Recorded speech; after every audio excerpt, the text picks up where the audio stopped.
Hello friends, welcome to Bodhi Oracle. This is PYQ revision series and we are discussing environment and ecology.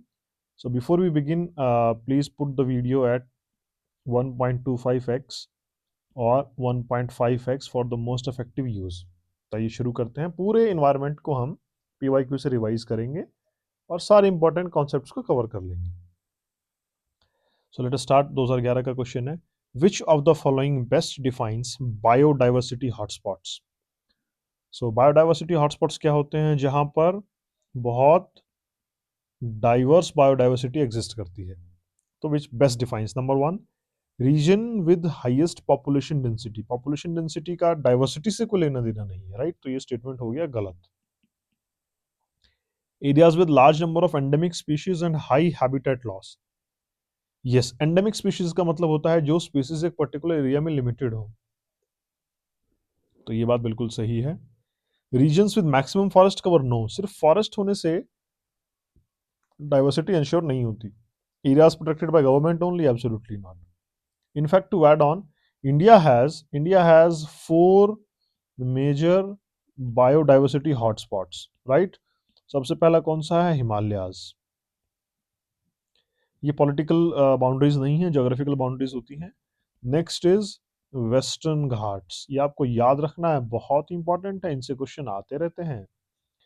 Third and very critical is Indo Burma region, जो है ना, Indo Burman प्लेटू है, including Shillong, Meghalaya, जो गारो खासी जयंती है वो सब। And fourth and most important and recently news is Sundaland, right? ये कहाँ है? तो ये निकोबार आइलैंड्स के पास में है, राइट? तो ये 4 बायोडाइवर्सिटी हॉटस्पॉट्स हैं। आगे मूव करते हैं।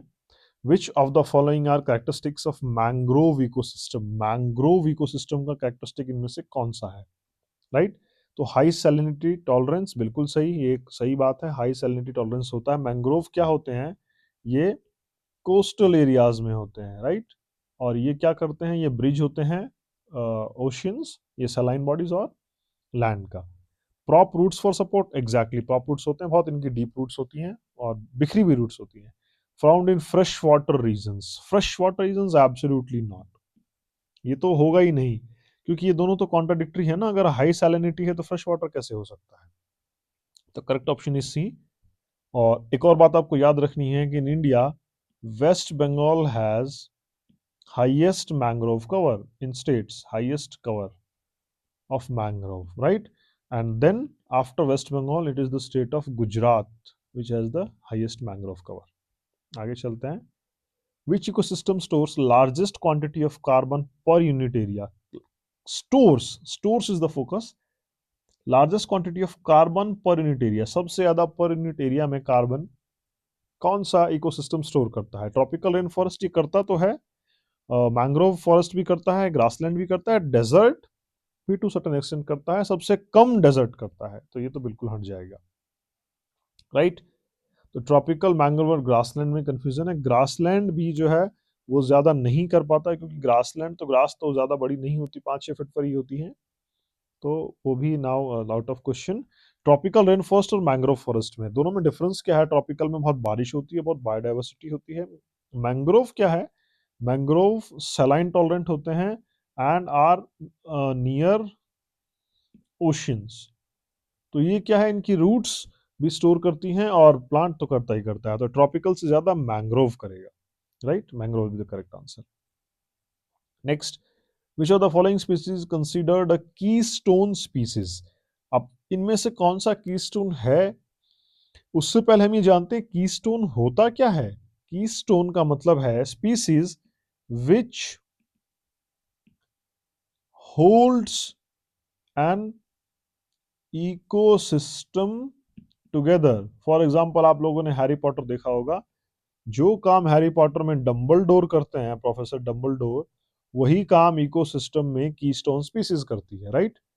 यानी जो डिस्प्रोपोर्शनली, जिनके नहीं होने से बहुत लार्ज इंपैक्ट पड़ जाएगा, एग्जाम्पल टाइगर, राइट? तो देखिए इनमें से कौन सा है स्पीसीज विद हाईएस्ट पॉपुलेशन। तो जी नहीं, हाईएस्ट पॉपुलेशन से उसका इंपॉर्टेंट होने का कोई मतलब नहीं है, रॉन्ग हो गया। Species with highest reproduction rate, absolutely not. इससे भी कोई सेंस नहीं बनता है। मच्छर का रिप्रोडक्शन रेट बहुत ज्यादा है, पर मच्छर का कीस्टोन है नहीं। Species found only in protected areas, absolutely not, it can be anywhere. Only word जो है ना, देखिए वो बहुत क्रिटिकल है। ओनली जहां भी आएगा आपको सेंसिबल होना है। इतने बड़े इकोसिस्टम में, इतनी बड़ी बायोडाइवर्सिटी में ओनली कैसे हो सकता है कुछ। Next is species critical for maintaining ecosystem structure. Yes, जहां स्ट्रक्चर की बात आ रही है वहां पे ही कीस्टोन स्पीसीज होगा। नेक्स्ट चलते हैं। Which of the following ecosystems are major carbon sinks. Carbon sink क्या होते हैं? कार्बन सिंक भी होते हैं विच एब्जॉर्ब्स कार्बन, जो कार्बन को एब्जॉर्ब कर लेते हैं, राइट। तो फॉरेस्ट है जी हाँ, फॉरेस्ट तो बिल्कुल है, और इसलिए तो हम कहते हैं ना plant more trees. Oceans, oceans तो सबसे ज्यादा करते हैं कार्बन को sink. And wetlands, yes wetlands भी करते हैं। तो correct option will be D, 1, 2 and 3, ये तीनों ही जो है कार्बन सिंक है। नेक्स्ट पे चलते हैं। Blue carbon refers to carbon stored in. Blue carbon क्या होता है? तो कार्बन बहुत जगह स्टोर्ड है। ब्लू कार्बन होता है stored in ocean and coastal ecosystems. Yes, blue मतलब ओशन, तो ओशन में और कोस्टल इकोसिस्टम में जो कार्बन स्टोर होता है, जो कार्बन सिंक की तरह काम करता है, एक तरह से कार्बन सिंक हुआ ना, तो इस कार्बन को क्या कहा जाएगा? Blue carbon, right. और अंडरग्राउंड कोल डिपॉजिट्स भी कार्बन सिंक है, और ये जिस कार्बन को सिंक करेगा इस कार्बन को क्या कहा जाएगा? Black carbon. जस्ट नॉमेनक्लेचर है, राइट। तो करेक्ट आंसर भी बी। आगे चलते हैं। 2015 का क्वेश्चन है। Which gases are major greenhouse gases. Greenhouse gases कौन सी है? ग्रीन हाउस गैस क्या होती है? जो ग्रीन हाउस इफेक्ट कॉज करती है, राइट। ग्लोबल वार्मिंग में बहुत बड़ा रोल है इनका। तो कार्बन डाइऑक्साइड, यस, बहुत ही मेजर ग्रीन हाउस गैस है। मीथेन, बिल्कुल, मीथेन CH4, ये भी बहुत मेजर ग्रीन हाउस गैस है। एंड निट्रस ऑक्साइड, यस, निट्रस ऑक्साइड तो है ही है डेंजरस। तो आंसर विल बी डी, 1, 2, 3। इनके अलावा दोस्तों एक गैस और है जो बहुत प्रोमिनेंट गैस है, उसको हम बोलते हैं water vapour, H2O. This is also a very prominent greenhouse gas. Moving ahead. The Paris Climate Agreement was adopted under. The Paris Climate Agreement was adopted under. जो पेरिस क्लाइमेट एग्रीमेंट हुआ वो किसके तहत हुआ? तो UNFCC, इसका मतलब क्या? United Nations framework convention for climate change. यही सही आंसर है, बिल्कुल सी, यही सही आंसर है, इसी के तहत हुआ। Next is Kyoto protocol. तो जी नहीं, क्योटो प्रोटोकॉल तो 1997 में हुई थी, और इट वाज रिप्लेस्ड बाय, इसका काम यही था कि ग्लोबल वार्मिंग नहीं, एनवायरनमेंट को बचाना, राइट। तो it was replaced by Paris agreement. Paris agreement ने इसी को रिप्लेस किया था, और पेरिस एग्रीमेंट में फंडिंग की भी बात थी। तो मॉन्ट्रियल प्रोटोकॉल ये किस बारे में है? ये तो प्रोटेक्टिंग ओजोन के बारे में है। तो ओजोन डेडिकेटेडली ओजोन के बारे में है, and phasing out ozone depleting substance, right. Phasing out of ozone depleting substance. Next is CBD। CBD होता है कन्वेंशन ऑन बायोलॉजिकल डाइवर्सिटी, तो इसका पेरिस क्लाइमेट एग्रीमेंट से कोई लेना देना नहीं है। Next is which gas is mainly responsible for ozone layer depletion. Ozone layer depletion कौन सी गैस करेगी? जी हाँ, ओजोन लेयर डिप्लीशन करेगी ग्रीन हाउस गैसेज, जस्ट हमने अभी डिस्कस किया था। तो इनमें से कौन कौन सी है? तो कार्बन मोनोऑक्साइड, ये तो नहीं है, मीथेन है, क्लोरोफ्लोरोकार्बन्स भी, निट्रस ऑक्साइड भी, तीनों है। मेनली, मेनली वर्ड आ गया क्लोरोफ्लोरोकार्बन्स, जिनको हम CFC भी कहते हैं, ये सबसे डेंजरस होती हैं, राइट। नेक्स्ट चलते हैं आगे। 14 का क्वेश्चन है। The Kyoto protocol deals primarily with. Kyoto protocol किससे डील करता है? अभी अभी हमने देखा कि क्योटो प्रोटोकॉल किससे डील करता है। तो ये करता है reduction of green house gas emissions, right. This is the correct option. तो फिर बायोडाइवर्सिटी कंजर्वेशन क्या है? तो इससे डील करता है CBD, convention on biological diversity. इसके अंदर क्या आएगा?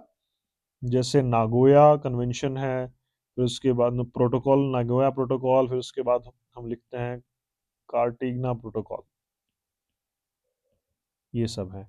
डेजर्टिफिकेशन कंट्रोल, ये तो करता है United Nations Convention for to combat desertification, ये तो 1994 का है। देन मैरीन पोल्यूशन, ये बहुत इंपॉर्टेंट है, एग्जाम्स में भी आया है पहले भी, इसको मैरपोल भी बोलते हैं, मैरीन पोल्यूशन। मैरपोल कन्वेंशन जो है वो इससे डील करता है। तो क्योटो प्रोटोकॉल किस लिए है? ग्रीन हाउस गैस का एमिशन के लिए। Next is which of the following are IUCN protected categories. दोस्तों IUCN क्या होता है? आप हमें IUCN की फुल फॉर्म कमेंट करके बताइए। What is the full form of IUCN, comment करके बताइए। तो इनमें से कौन कौन सा प्रोटेक्टेड एरिया में आता है? नेशनल पार्क्स, जी हाँ, नेशनल पार्क्स तो हाईएस्ट लेवल ऑफ प्रोटेक्शन है। बायोस्फीयर रिजर्व्स, यस, ये भी आता है। विल्डरनेस एरियाज, जी हाँ, ये भी आते हैं, राइट। तो correct option will be D, simple. Moving ahead, next is in India biosphere reserves are designated under. Biosphere reserves कहाँ डेजिग्नेटेड इंडिया में? तो वाइल्ड लाइफ प्रोटेक्शन एक्ट तो नहीं, इसमें नहीं है। UNESCO man and biosphere programmes, yes, इसलिए उसका एक्चुअली पूरा नाम होता है UNESCO biosphere reserves. Forest conservation act, no. Ramsar conventions, no, Ramsar conventions तो दूसरा है। और एक और फैक्ट यहां पर मैं ऐड कर देना चाहूंगा, इंडिया में total as on 2026 85 sorry 18 biosphere reserves हैं टोटल। इसमें से 13 जो हैं वो यूनेस्को डेजिग्नेटेड हैं, राइट। तो UNESCO man and biosphere programmes में 13 डेजिग्नेटेड है इंडिया के, और वैसे कितने हैं? तो 18 है टोटल। मूविंग अहेड, 2020 का question, which of the following sites are recognised under the Ramsar convention. तो रामसर कन्वेंशन किस बारे में है? तो रामसर कन्वेंशन है वेटलैंड के बारे में, राइट। तो वेटलैंड के बारे में है। तो कौन सी साइट इसमें बचती हैं? वाइल्ड लाइफ सेंचुरी ओनली, नहीं। Marine parks only, no. ऐसा कुछ नहीं। Coral reefs only, no. Wetlands of international importance, yes, इसमें आएंगी। और इंडिया में कितनी वेटलैंड्स हैं? तो इंडिया में टोटल 98 रामसर साइट्स हैं। वेटलैंड्स तो ज़्यादा हैं, टोटल 98 रामसर साइट्स हैं। And Tamil Nadu has highest number of Ramsar sites, has highest Ramsar sites. कितना है? तो 20 रामसर साइट्स हैं तमिलनाडु के पास, हाईएस्ट है इंडिया में। इंडिया में टोटल कितना है? 98 है। बहुत इंपॉर्टेंट है, कभी भी आ सकता है। नेक्स्ट में आगे चलते हैं। 16 का क्वेश्चन है, which of the following currently distinguishes national park versus wild life century. National park और वाइल्ड लाइफ सेंचुरी में कौन डिस्टिंग्विश करता है, क्या डिस्टिंग्विशमेंट है? तो आपको याद रखना है, नेशनल पार्क जो है वो एक हाइयर लेवल प्रोटेक्शन है, higher level than wild life, wild life sanctuary, ये हाइयर लेवल है। तो grazing allowed in national park? बिल्कुल भी नहीं, नेशनल पार्क में ग्रेजिंग अलाउड नहीं है। और वाइल्ड लाइफ सेंचुरी में अलाउड है with certain regulations. Human activity strictly restricted in national parks, absolutely true. National park में किसी तरह की कोई एक्टिविटी अलाउड नहीं है। Sanctuaries have stricter protection then parks, no. National parks have stricter protection. National parks allow commercial forestry, absolutely not. Wild life sanctuaries allows commercial forestry with certain regulations. National park तो कोई human activity allow नहीं करता, right. तो India में कितने national park हैं total? तो number of national, आपको सारी लिस्ट याद करने की जरूरत नहीं है, राइट। सिर्फ कुछ इंपॉर्टेंट वाले याद रखने हैं, वो हम अपनी रिवीजन सीरीज में ही आपको याद करा देंगे। 107 है। और number of wild life sanctuaries जो इंडिया में, अगेन इसको भी याद आपको करने की कोई जरूरत नहीं है, हम इंपॉर्टेंट वाले बार बार आपको रिवीजन करके याद करा देंगे। 573 वाइल्ड लाइफ सेंचुरीज हैं इंडिया में, right. Moving ahead, which organisation publishes the red list of threatened species. इसको red list of threatened species को कौन पब्लिश करता है? इसको रेड डेटा बुक भी कहा जाता है, राइट। तो इसको कौन पब्लिश करता है? सबसे पहले देखिए, आपको कॉमन सेंस लगाना है कि ये तो स्पीशीज के बारे में है। अगर आपको इनकी फुल फॉर्म भी पता है आप तो भी आंसर कर पाएंगे। FAO तो फूड एंड एग्रीकल्चर ऑर्गेनाइजेशन है, इसका तो कोई क्वेश्चन ही नहीं। कट गया, आपके पास 3 चॉइसेस बची। WWF क्या है? और IUCN है और UNEP है, राइट। तो UNEP और यूनाइटेड नेशंस एनवायरनमेंट प्रोग्राम ये करता है क्या? जी नहीं, ये नहीं करता है। WWF क्या? World wide fund for nature, ये भी नहीं करता है। IUCN करता है इसको, इस रेड डेटा बुक कहते हैं। और आपको जैसा मैंने पहले भी कहा, कमेंट करके बताना है IUCN stands for, full form क्या है IUCN की, बताइए कमेंट करके। हाँ, आगे चलते हैं। 17 का question, eutrophication in water bodies is mainly caused by. Eutrophication क्या होता है? जब बहुत सारे न्यूट्रिएंट्स पानी में जमा होते जाते हैं और धीरे धीरे उसमें क्या होता है, न्यूट्रिएंट ब्लूम आ जाता है, राइट। तो ये किससे कॉज होता है? रेडियो एक्टिव वेस्ट से नहीं होता है, ऑयल स्पिल से भी नहीं होता है, हैवी मेटल से भी नहीं होता, एक्सेस न्यूट्रिएंट से होता है, लाइक नाइट्रोजन फॉस्फेट, राइट। इससे क्या होता है? एल्गल ब्लूम आ जाता है, बहुत सारे एल्गे फ्लो कर जाते हैं या और कोई स्पीसीज आने का खतरा होता है, राइट। और ये पर्टिकुलरली किस में होता है? In water bodies, specifically example lakes में ये सबसे ज्यादा होता है जहां स्टेगनेंट वाटर है। Moving ahead, which pollutant causes acid rain. Acid rain क्या होती है, हमें सबसे पहले ये समझना होगा। तो एसिड रेन वो रेन है जिसका कि पीएच 4 to 5 के बीच में है। नॉर्मली कितना होता है? 6.5 to 7 के बीच में पीएच होता है। अगर पीएच 4 to 5 के बीच में है तो उसको एसिड रेन या एसिडिक रेन कहा जाएगा। इसमें कौन कौन से न्यूट्रिएंट्स रिस्पॉन्सिबल हैं? सल्फर डाइऑक्साइड है, बिल्कुल है, यही तो मेन है। निट्रस ऑक्साइड, यस, ये भी है। तो C1 and 2 correct option, right. Moving ahead, which pollutant contributes to photochemical smog. Smog word आपने बहुत सुना होगा, पर्टिकुलरली दिल्ली का जो पॉल्यूशन है ना विंटर्स में, दिल्ली पॉल्यूशन इन विंटर्स, उसको एक टर्म यूज मीडिया में भी यूज होता है, स्मॉग। ये है क्या? तो एक्चुअली फोटोकेमिकल स्मॉग है। फोटो मतलब related to light and chemical मतलब केमिकल। तो कौन सा ऐसा न्यूट्रिएंट है जो फोटोकेमिकल स्मॉग कॉज कर देता है? तो देखिए, लेड और मरकरी तो बहुत ही डेडली है, इनसे तो जान ही चली जाएगी डायरेक्टली ऑन स्पॉट, अगर इनके वेपर से नेल हो गए तो इनका तो कोई क्वेश्चन नहीं है। अब कार्बन मोनोऑक्साइड भी पॉल्यूटिंग है और निट्रस ऑक्साइड भी पॉल्यूटिंग है, लेकिन कार्बन मोनोऑक्साइड का अमाउंट ऑफ रिलीज कम होता है, निट्रस ऑक्साइड का ज्यादा होता है। तो ये सबसे ज्यादा रिस्पॉन्सिबल है, नाइट्रोजन ऑक्साइड, सॉरी मैं निट्रस ऑक्साइड बोला, नाइट्रोजन के जो ऑक्साइड्स हैं वो सबसे ज्यादा रिस्पॉन्सिबल होते हैं स्मॉग के लिए। और ये नाइट्रोजन के ऑक्साइड्स कहाँ से आते हैं? तो ये सबसे ज्यादा आते हैं वेहिकुलर एमिशंस से, वेहिकुलर एमिशंस, राइट। उसके अलावा स्टबल बर्निंग से भी ये आते हैं और दिल्ली में कॉन्सेंट्रेट हो जाते हैं। Next is which of the following are primary air pollutants. फिर अगेन, प्राइमरी एयर पॉल्यूटेंट्स कौन से इनमें से? ठीक है, वो तो हम पहचान लेंगे, तो पहले ये डिस्कस करते हैं प्राइमरी एयर पॉल्यूटेंट्स क्या होते हैं। तो प्राइमरी एयर पॉल्यूटेंट्स का मतलब होता है which are emitted directly into atmosphere, directly atmosphere में जाते हैं, राइट। अब डायरेक्टली जाने का मतलब क्या है? तो सॉरी, डायरेक्टली जाने का मतलब है फ्रॉम आइडेंटिफाइबल सोर्सेज, जो साफ साफ दिख रहा है कि कहां से जा रहे हैं। एग्जाम्पल, गाड़ी चल रही है, धुआं निकल रहा है, उसमें नाइट्रस ऑक्साइड है, यस, वो प्राइमरी हुआ। Sulphur dioxide, yes, sulphur dioxide भी प्राइमरी है। और कार्बन मोनोऑक्साइड, जी हाँ, ये तो है ही प्राइमरी। तो 1 2 3, right. Next is which material is responsible for Minamata disease. Very very common question, Minamata disease किससे होगा? आपको सिंपल लॉजिक लगा के याद रखना है, M for mercury, M for Minamata, A is the correct option, right. तो अब देखते हैं लेड से क्या होता है। तो लेड से जो होता है, lead is also very very dangerous.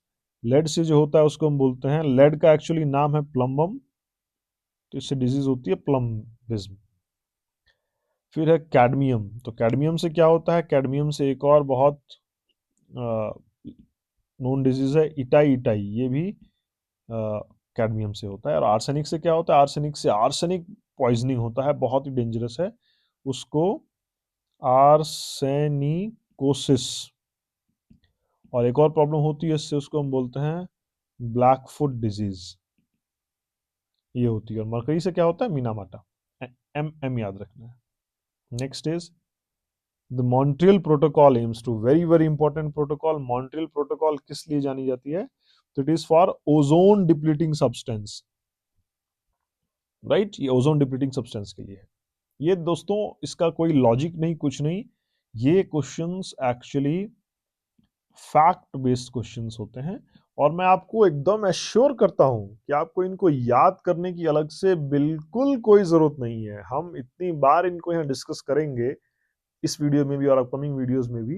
ये पूरी सीरीज आप जब 2-3 बार देख लेंगे ना, आपको एकदम क्रिस्टल क्लियर हो जाएगा और अच्छी तरह से याद हो जाएगा, और एग्जाम में आप रिकॉल कर पाएंगे, बिल्कुल सही क्वेश्चंस करके आएंगे आप 100% एक्यूरेसी के साथ। नेक्स्ट देखते हैं, which convention deals with biodiversity conservation. Biodiversity conservation से कौन डील करता है?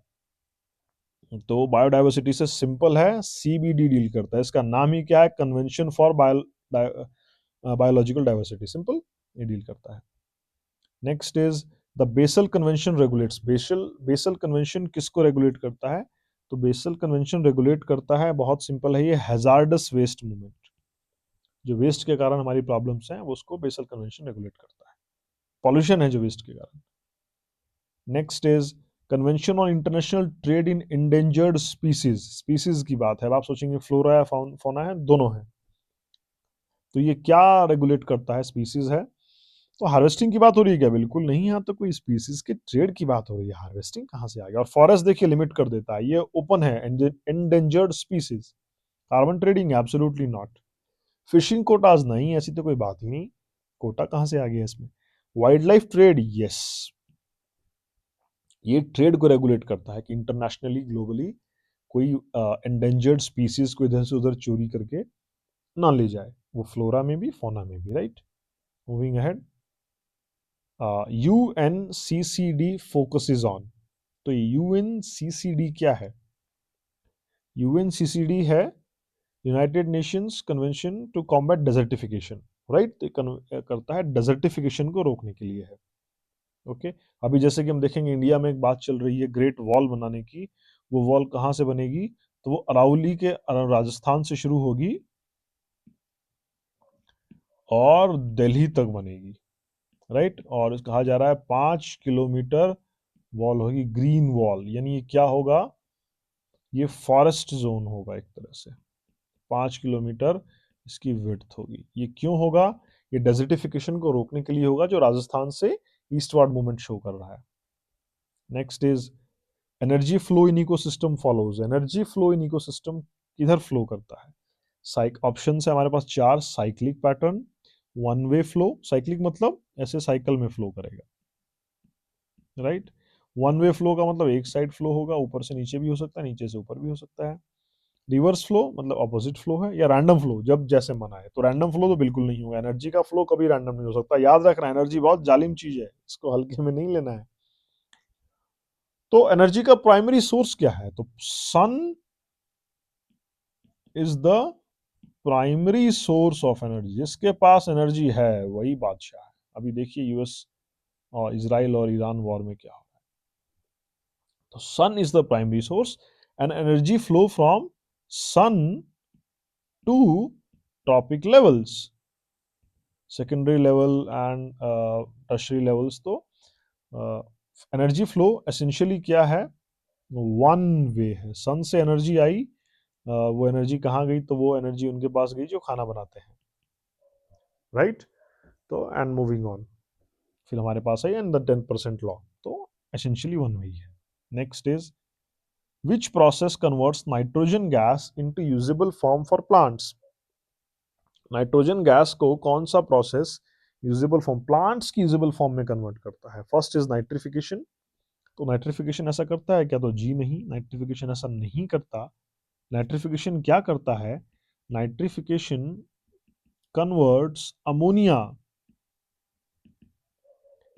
Into nitrates. वो अमोनिया को नाइट्रेट्स बनाएगा, नाइट्रोजन को यूजेबल फॉर्म में नहीं कन्वर्ट करेगा। Next is nitrogen fixation, yes, this is the correct option. What nitrogen fixation does? It converts nitrogen gas into usable form for plants, याद रखना है आपको। फिर डीनाइट्रिफिकेशन। डीनाइट्रिफिकेशन क्या करता है? ये करता है आपको कन्वर्ट्स नाइट्रेट्स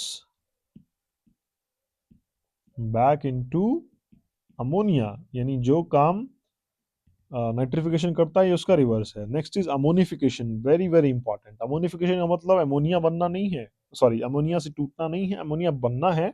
किसका अमोनिया बनना है? तो ये बहुत ही क्रिटिकल है, ध्यान समझिएगा। Breaking down of organic nitrogen, organic nitrogen कहां से आएगी? तो डेड बॉडीज से आएगी, इनटू अमोनिया। ये है अमोनिफिकेशन। तो हमारे क्वेश्चन का आंसर कि नाइट्रोजन गैस को यूजेबल फॉर्म में कौन कन्वर्ट करता है, कौन सी प्रोसेस करती है? तो nitrogen fixation is the correct answer. Moving ahead, which of the following are mega diverse countries? Mega मतलब 1024 गीगा, सॉरी 1024 किलो। तो मेगा कौन सा है इसमें से? मेगा डाइवर्स कंट्रीज क्या है? तो सबसे पहले हम जान लेते हैं कि मेगा डाइवर्स कंट्रीज जो है दुनिया में, total total 17 countries are mega diverse countries, मतलब जिस कंट्रीज में बहुत एक्सेसिवली हाई डाइवर्सिटी है। एग्जांपल इंडिया है क्या? तो आपको क्या लगता है इंडिया से ज्यादा डाइवर्सिटी कहाँ है? कुछ जगह, लेकिन बहुत क्रिटिकल है, क्योंकि इंडिया में हिमालय भी हैं, पहाड़ भी हैं, बर्फ भी है, रेत भी है, जंगल भी है, ओशंस भी है, पठार भी है, सब कुछ है। तो इंडिया तो होगा ही होगा। जब भी डाइवर्सिटी की बात आएगी आपको इंडिया तो चूज करना ही करना है। ब्राजील, यस ब्राजील भी है, बिल्कुल है ब्राजील। इंडोनेशिया भी है, यस, क्योंकि वो ओशन से घिरा हुआ है, बहुत कोरल भी है उधर। तो 1 2 3 ऑल ऑप्शंस। इन तीन कंट्रीज के अलावा जो और इंपॉर्टेंट कंट्रीज है जिनसे क्वेश्चंस बनते हैं जो मेगा डाइवर्स हैं, मैं यहाँ उनके नाम लिख रहा हूँ। ऑस्ट्रेलिया भी एक बहुत मेगा डाइवर्स कंट्रीज है में से एक है। फिर उसके बाद यूनाइटेड स्टेट्स ऑफ अमेरिका भी है, पूरा नाम लिखते हैं कहीं भाव गुस्सा हो जाए तो। अमेरिका भी है। और उसके बाद एक और है जो हमें भूलना नहीं है, मैडागास्कर, ये भी है। राइट, नेक्स्ट चलते हैं। Which of the following currently describes endemic species? हमने पहले भी इस पे बात की है। एंडेमिक स्पीसीज का मतलब क्या होता है, आइए देखते हैं। सारे ऑप्शंस को पहले कंसिडर करते हैं। First option is species found everywhere, जो हर जगह मिल जाए। Second is species restricted to a specific geographical region, जो एक पर्टिकुलर एरिया में ही हो। माइग्रेटरी स्पीसीज, जो माइग्रेट होती रहती हो। या स्पीसीज विद लार्ज पॉपुलेशंस, तो एंडेमिक स्पीशीज कौन सी हुई? लार्ज पॉपुलेशंस भी नहीं हुई, माइग्रेटरी भी नहीं हुई, जो एवरीवेयर मिल जाएगी उसका तो हमें कोई चिंता ही नहीं है। तो correct option is species restricted to a specific geographical region. Example of this, a very common and simple example, our national animal also, bengal tiger, royal Bengal tiger. ये सिर्फ बंगाल में मिलेगा, एंडेमिक है और कहीं नहीं मिलेगा। और एक और बात, the only tiger species in the world to eat fish is Bengal tiger. Moving ahead, which of the following animals are found in western Ghats biodiversity hotspot? Western Ghat में कौन सा मिलता है, बहुत ध्यान से समझना है। First of all is lion tailed macaque, यानी इसको हिंदी में बोलते हैं शेर पूंछ बंदर। तो बंदर तो फॉरेस्ट में हो सकता है मिलता ही हो। चलिए हम इसको कॉमन सेंस के बेस पे सॉल्व करने की कोशिश करते हैं। नीलगिरी ताहार, ये तो हमें जानना ही चाहिए, नीलगिरी ताहार तो मिलता ही मिलता है। और ये स्टेट एनिमल है, कौन सा स्टेट का? ये है state animal of Tamil Nadu. Very very important, हमें बिल्कुल पता होना चाहिए। Next is Malabar civet. तो मालाबार तो बोलते ही उस एरिया को हैं जो कि वेस्टर्न घाट में पड़ता है। राइट, तो इसे भी मिलेगा मिलेगा। तो 2 और 3 तो पक्का है, और हम लाइन टेल मकाओ भी वहां मिलेगा। तो 1 2 3 तीन ऑप्शंस करेक्ट।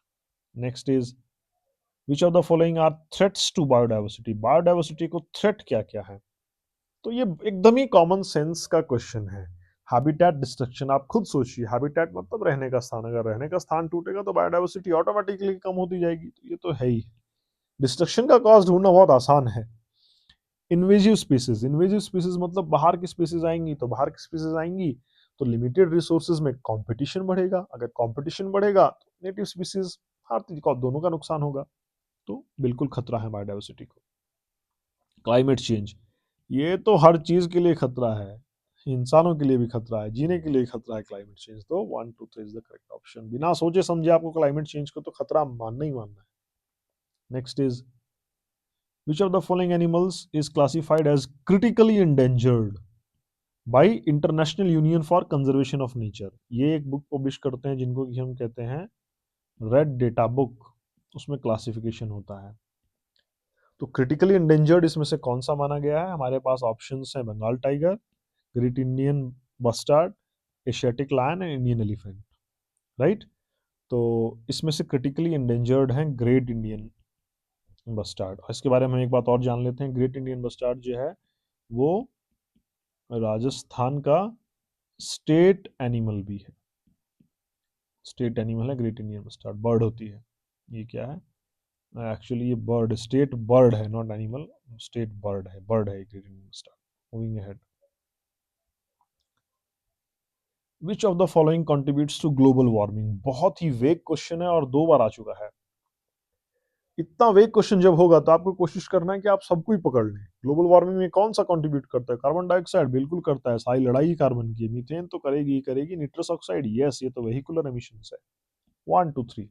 इतना कभी ब्रॉड टर्म आए, ग्लोबल वार्मिंग, क्लाइमेट चेंज, है ना, ये सब में जनरली ऑल आंसर्स होते हैं, पर एक बार जरूर लेना है। Moving ahead, which sector contributes maximum green house emissions globally? Globally सबसे ज्यादा ग्रीन हाउस गैस एमिशन कहाँ से आती है? तो ऑप्शंस है transport, agriculture, electricity and heat production and buildings. तो बिल्डिंग से तो नहीं आती है, एग्रीकल्चर से भी नहीं आती, थोड़ी बहुत आती है, पर एग्रीकल्चर तो ओवरऑल ग्रीन हाउस न्यूट्रल ही है। ट्रांसपोर्ट और इलेक्ट्रिसिटी एंड हीट प्रोडक्शन से आ सकती है। Correct option is electricity and heat production. इससे ही सबसे ज्यादा ग्रीन हाउस गैस आती है, क्योंकि इसी से तो बिजली बनती है और बाकी सारे काम होते हैं, इंडस्ट्रियल है। ट्रांसपोर्ट तो एक सब सेक्टर हुआ। Next is, which ecosystem is most vulnerable to climate change impact? सबसे ज्यादा क्लाइमेट चेंज का इम्पैक्ट कहाँ देखने को मिलेगा, यानी जो सबसे डेलिकेट होगा, सबसे कमजोर होगा? कोरल रीव्स, ग्रासलैंड्स, डेजर्ट या टेम्परेट? डेजर्ट तो एक्सट्रीम होते हैं, डेजर्ट में तो सर्वाइवल अलग कॉन्सेप्ट है, तो डेजर्ट पे तो क्लाइमेट चेंज का ज्यादा इम्पैक्ट नहीं पड़ेगा, वो ऑलरेडी वर्स्ट झेल रहा है। टेम्परेट फॉरेस्ट पे भी ज्यादा नहीं पड़ेगा, ग्रासलैंड पे पड़ेगा पर उतना नहीं। कोरल रीव्स सबसे ज्यादा सेंसिटिव होते हैं, सबसे ज्यादा इन पे पड़ेगा, राइट। मूविंग अहेड, और इन पे ऑलरेडी पड़ रहा है। इस इफेक्ट को क्या बोलते हैं? आपने टर्म सुनी होगी, कोरल ब्लीचिंग। ये क्लाइमेट चेंज का है तो इम्पैक्ट है। मूविंग अहेड, 19 का क्वेश्चन है, which of the following acts as natural carbon sinks? Carbon sink मतलब जो कार्बन को सिंक करे, तो नेचुरल कार्बन सिंक क्या है? फॉरेस्ट है, बिल्कुल, फॉरेस्ट के बिना कैसे कार्बन सिंक हो पाएगा? ओशियंस, यस यस, ओशियंस भी है। In fact oceans are largest carbon sink, और ये क्या करते हैं, इसको हम बोलते हैं blue carbon. The carbon captured by this is blue carbon. Peatlands, yes, peatlands भी हैं। क्या है, जहाँ माइंस वगैरह हैं, तो इसको हम बोलते हैं ब्लैक कार्बन, इसमें डिपॉजिट होती है। तो 1 2 3 तीनों करेक्ट ऑप्शन है। Moving ahead, which level of ecological organization includes all living organisms interacting with environment?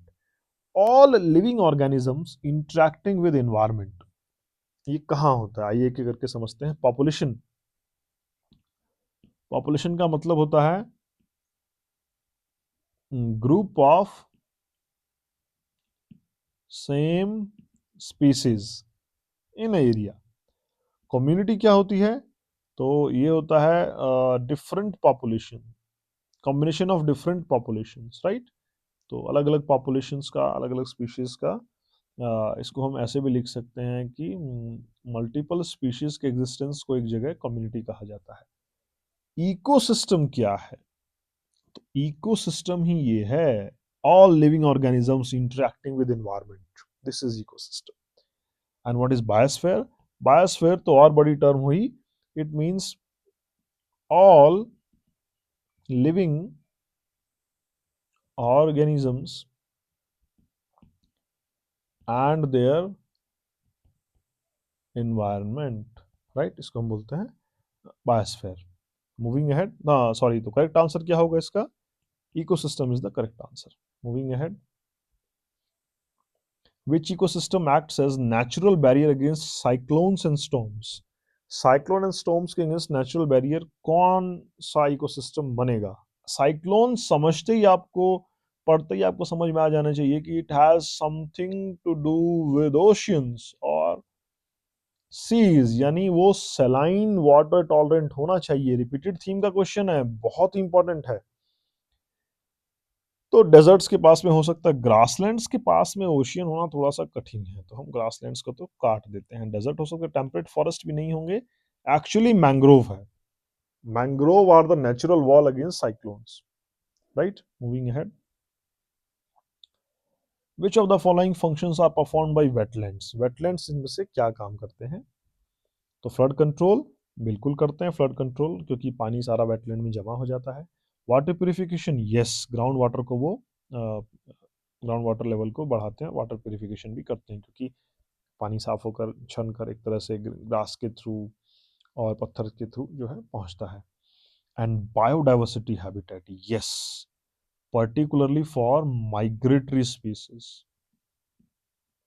बहुत सारी आती हैं यहाँ पे। तो ऑल 1 2 3 आर करेक्ट। एक और फैक्ट एड ऑन के लिए बता देंगे, इंडिया में गुजरात हैज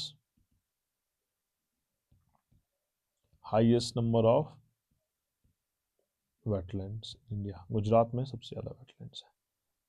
तो दोस्तों दैट्स इट, और ऐसे ही अधिक इंटरेस्टिंग वीडियोस के लिए हमसे जुड़े रहें। एक बात और आप समझें, इस वीडियो का आप इफेक्टिव यूज़ कर सकते हैं ड्यूरिंग योर फ्री टाइम। आपको ज़रूरी नहीं है कि इस वीडियो को स्पेशली ऐसे बैठ के कॉपी पेन लेके देखना है। आप इस वीडियो को यूज़ कर सकते हैं खाना बनाने में, ट्रैवलिंग करने में, वॉक करने में, एक्सरसाइज करने में, और 2-3 बार देखें, बार बार देखो, आप समझ में आएगा। And I guarantee it is not a time waste, no time waste. Multiple times आप जब इस वीडियो को देखेंगे, आपको सारी चीज़ें याद भी हो जाएंगी, समझ में भी आ जाएंगी। तो थैंक्स।